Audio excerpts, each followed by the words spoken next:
Jadi hari ini aku mau PPD di TPQ Al Huda Beringin di Gondorio.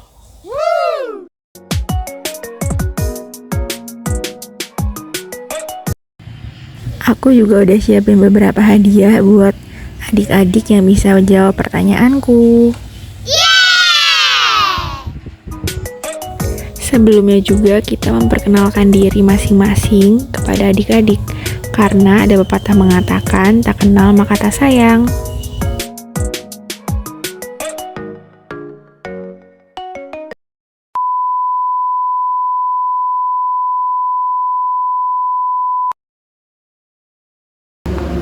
Ya, nanti di sini kakak-kakak bakal kasih pertanyaan dan ada hadiahnya juga nih kalau bisa jawab. Jadi berani ya dari awal sampai akhir, oke?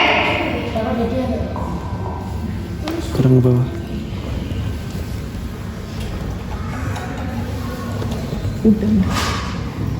Assalamualaikum warahmatullahi wabarakatuh.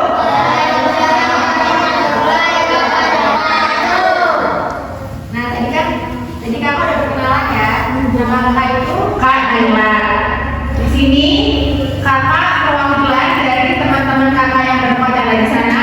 Kakak perwakilan pertama yang akan menceritakan sebuah kisah, yaitu kisah-kisah Nabi. Ini bisa diambil juga sebagai pelajaran buat kita dan bisa juga diambil sebagai gimana sih kita meneladani sikap atau sifat Nabi-Nabi. Jadi di sini kakak mau ambil salah satu di antara 25 Nabi dan Rasul, yaitu Nabi Ibrahim. Pada tahu kan Nabi Ibrahim di sini semuanya? Tahu. Ada yang hafal nggak 25 Nabi dan Rasul? Siapa yang hafal? Hafal semua? Oh, iya nih. Kakak punya lagu biar supaya kita nggak gampang lupa dan cepat menghafal di nama-nama 25 Nabi dan Rasul ya. Mungkin kalau misalnya ada yang tahu ada lagunya juga bisa dinyanyi bareng-bareng ya. Adam, Idris, Nuh, Saleh, Ibrahim, Lut, Ismail, Ishak, Yakub, Yusuf, Ayub, Su'aib, Musa, Zulkifli, Daud, Sulaiman, Ilyas, Ilyasa, Yunus, Zakaria, Yahya, Isa, wa akhirul khatimul anbiya, Muhammad al-Mustafa. Nah, di antara tadi 25 Nabi dan Rasul yang pada kakak sebutin, kakak ini mau menceritakan salah satunya, yaitu tentang kisah Nabi Ibrahim. Jadi, kakak mau ceritain kenapa kakak di sini mengambil Nabi Ibrahim. Karena dari cerita Nabi yang aku ceritain ini, kita bisa mengambil dan meladani sikap sabar Nabi Ibrahim dalam menuju kebaikan atau hal kebenaran ya. Jadi pada zaman dahulu kala Nabi Ibrahim ini hidup di masa kerajaan Babilonia. Di kerajaan Babilonia ini tentunya itu ada seorang raja dipimpin oleh raja. Ada yang tahu nggak nama raja siapa? Raja Namrud. Siapa? Ya. Jadi pada masa kerajaan Nabi Ibrahim itu ada raja yaitu namanya Raja Namrud. Raja Namrud ini Raja Namrud ini tuh memiliki sifat yang sangat bengis dan zalim. Dan pada masa kerajaan Nabi Ibrahim ini semua itu para kaum menyembah apa? Ada yang tahu nggak? Zaman dahulu itu menyembah apa? Betul, patung, berhala, pinter-pinter semuanya. Nah, pada saat itu pun sebelum Nabi Ibrahim lahir, ketika Nabi Ibrahim masih di dalam perut ibunya, Raja Namrud ini beliau ini dapat pertanda bahwa nanti akan lahir seorang bayi laki-laki yang dapat merebut tahtanya, merebut kerajaannya.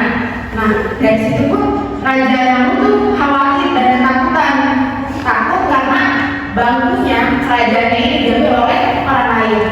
Dari situ pun Raja Namrud memerintahkan kepada prajuritnya Wahai prajuritku, apabila nanti ada anak bayi yang lahir, bunuhlah semua. Jadi pada waktu kerajaan Babilonia ini, jika ada seorang bayi yang lahir, itu akan dibunuh hidup-hidup. Nah, pada saat itu pun ibunya Nabi Ibrahim ketakutan nih, karena pada waktu itu kan Nabi Ibrahim masih di dalam perut ibunya ya. Dari situ pun ibunya Nabi Ibrahim punya ide bagaimana cara supaya ketika Nabi Ibrahim lahir tidak dibunuh oleh prajurit Raja Namrud. Dan ibu Nabi Ibrahim pun melahirkan Nabi Ibrahim ini dalam sebuah gua. Ketika sudah lahir, karena anak dibunuh, Nabi Ibrahim ini ditinggal oleh ibunya selama 1 minggu di dalam gua. Coba kalian nih misalnya tinggal 1 minggu di dalam gua, pada kehausan, pada kelaparan nggak? Ya kan? Nah, tapi ketika Nabi Ibrahim waktu masih bayi tinggal oleh ibunya di dalam gua selama waktu seminggu, Nabi Ibrahim ini tetap masih hidup. Tahu nggak kenapa? Nggak tahu, Kak. Nggak tahu. Nah, itu dia. Ini salah satu mukjizat yang dimiliki oleh Nabi Ibrahim, yaitu ketika Nabi Ibrahim ditinggal oleh ibunya selama 1 minggu di dalam gua, Nabi Ibrahim ini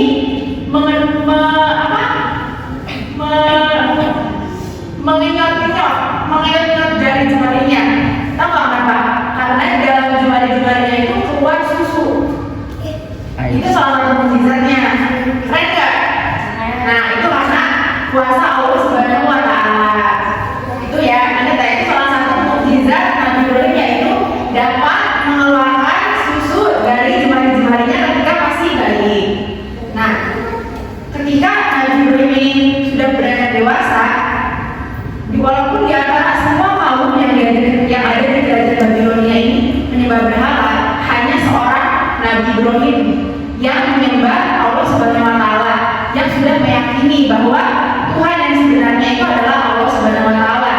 Nah, sejak itu pun Nabi Ibrahim memulai berkata kepadanya, "Wahai ayahku, sesungguhnya apa yang kau sembah itu adalah perbuatan yang syirik dan merupakan perbuatan yang hanya diketahui oleh syaitan."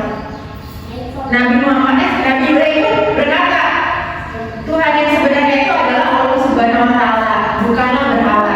Nah, tapi pada waktu itu ketika Nabi Ibrahim berdakwah kepada ayahnya pun tidak percaya dengan perkataan Nabi Ibrahim ini. Nabi Ibrahim pun merasa sedih, tetapi waktu itu tuh Nabi Ibrahim tetap sabar dan terus selalu ingin berdakwah. Nah, tibalah suatu hari di mana hari itu hari raya di kerajaan Babilonia. Hari raya itu dilaksanakan selama setahun sekali. Ketika hari raya itu, seluruh masyarakat yang ada di kerajaan Babilonia ini pergi keluar kota untuk merayakan. Masyarakat pun tahu dong. Jadi mau nggak mau semua masyarakat dan Raja Namrud ini membolehkan Nabi Ibrahim untuk tidak ikut pergi keluar kota. Nah, ketika semua desa ini ketika di kerajaan Babilonia ini sudah sepi, Nabi Ibrahim itu mulai melaksanakan idenya. Saat itu pun ketika sudah tidak ada orang di kota kerajaan Babilonia, Nabi Ibrahim pergi ke tempat peribadahan para kaum Raja Namrud. Di situ pun Nabi Ibrahim sampai membawa kampak. Jalan Nabi Ibrahim ke tempat peribadahan Raja Namrud dan para kaumnya. Ketika sudah sampai ini ya, Nabi Ibrahim melihat banyak sekali patung di tempat ibadah para kerajaan Babilonia ini. Kan Nabi Ibrahim dibawa kampak, dan Nabi Ibrahim itu memecahkan semua patung berhala yang ada di tempat ibadah tersebut. Semua dipecahin sama Nabi Ibrahim. Tapi ada nih satu patung yang nggak dipecahin sama Nabi Ibrahim, yaitu patung yang sangat besar, itu tidak dihancurkan oleh Nabi Ibrahim. Dan sebelum Nabi Ibrahim pulang ke rumahnya, Nabi Ibrahim mengalungkan kampak yang tadi dia bawa ke leher patung yang sangat besar. Kampaknya itu dialungkan di berhala, di patung yang sangat besar tadi yang tidak dihancurkan oleh Nabi Ibrahim. Keesokan harinya, ketika Raja Namrud dan para kaumnya sudah pulang dari luar kota, semuanya pun kaget kan, kayak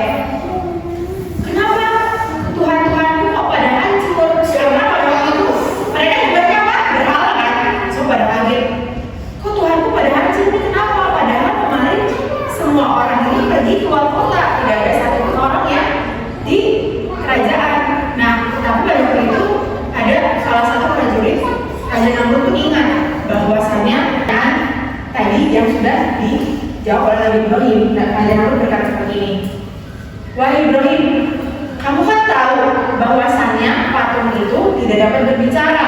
Kenapa kamu menyuruh aku untuk menanyakan kepada patung-patung itu? Nah, dari situ pun Nabi Ibrahim mulai berdakwah kepada Raja Namrud dan para prajurit dan kaum-kaumnya. Nabi Ibrahim berkata seperti ini, jika hal itu yang terjadi, kenapa kamu menyembahnya dan menganggap patung itu sebagai Tuhan? Sedangkan patung itu tidak dapat mendengar, tidak dapat berbicara, tidak dapat lagi melihat. Bahkan patung ini tidak dapat menyelamatkan dirinya dari kehancuran. Dia benar nggak bisa bergerak juga. Nah, dari situ Raja Namrud tuh kayak bingung gitu kan. Terus Nabi Ibrahim terus melaksanakan pidatonya, dakwahnya. Tuhan yang sebenarnya itu adalah Allah Subhanahu wa Ta'ala yang telah menciptakan kita semua, yang telah menciptakan langit dan bumi, alam dan seisinya. Jika kalian menyembah berhala dalam api oleh para prajurit Raja Namrud, Nabi Ibrahim pun berdoa. Dalam hadis yang diriwayatkan oleh Abu Bakar, ketika Nabi Ibrahim ingin dibakar hidup, Nabi Ibrahim pun berdoa, hasbunallahu wa ni'mal wakil, ni'mal maula wa ni'man nasir. Yang artinya cukup Allah lah yang menolong kami dan hanya Allah lah yang benar-benar menjadi yang melindungi kami semua. Nah, ketika Nabi Ibrahim berdoa seperti itu, Allah pun langsung mengabulkan doanya.